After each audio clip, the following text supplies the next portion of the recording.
Boche gold and diamonds. Buy now pay later. Kailiyad ചെറുമുളയൻ കാവ് ക്ഷേത്രത്തിലെ കാളവേലയോടനുബന്ധിച്ച് നടന്ന സംഘർഷം തടയാനെത്തിയ പോലീസുകാരനെ മർദ്ദിച്ചു. ഷൊർണൂർ സ്റ്റേഷനിലെ പോലീസുകാരൻ മനോജിനാണ് പരിക്കേറ്റത്. ഇയാളെ വാണിംകുളത്തെ സ്വകാര്യ ആശുപത്രിയിൽ പ്രവേശിപ്പിച്ചു. സംഭവത്തിൽ 7 പേരെ പോലീസ് അറസ്റ്റ് ചെയ്തു.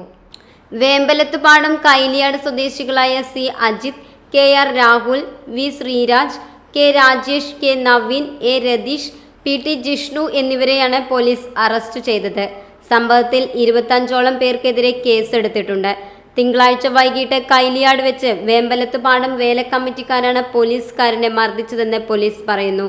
മുമ്പിൽ പോയിരുന്ന വേലയുമായുണ്ടായ സംഘർഷം തടയാൻ ലാത്തി വീശുന്നതിനിടെ പോലീസുകാരനായ മനോജിനെ വേലയിലുണ്ടായിരുന്നവർ മർദ്ദിച്ചെന്നാണ് കേസ്. 5 പേരെ കൂടി അറസ്റ്റ് ചെയ്യുമെന്ന് പോലീസ് പറയുന്നു. Time kids pre school, Mannannur road, Vaniyamkulam. Dot view news. കാഴ്ചകളാണ് ലോകം, കണ്ടു തുടങ്ങുക.